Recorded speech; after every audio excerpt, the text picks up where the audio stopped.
Viele von euch haben auch diesen Kleiderschrank im Wohnwagen. Hier hinten in dem Kleiderschrank sind die Klamotten von unseren Kindern. Also der größte Bereich davon war zum Aufhängen gedacht und wir haben uns Folgendes einfallen lassen.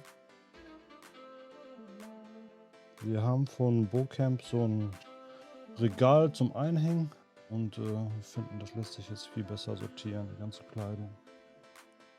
Das Licht an.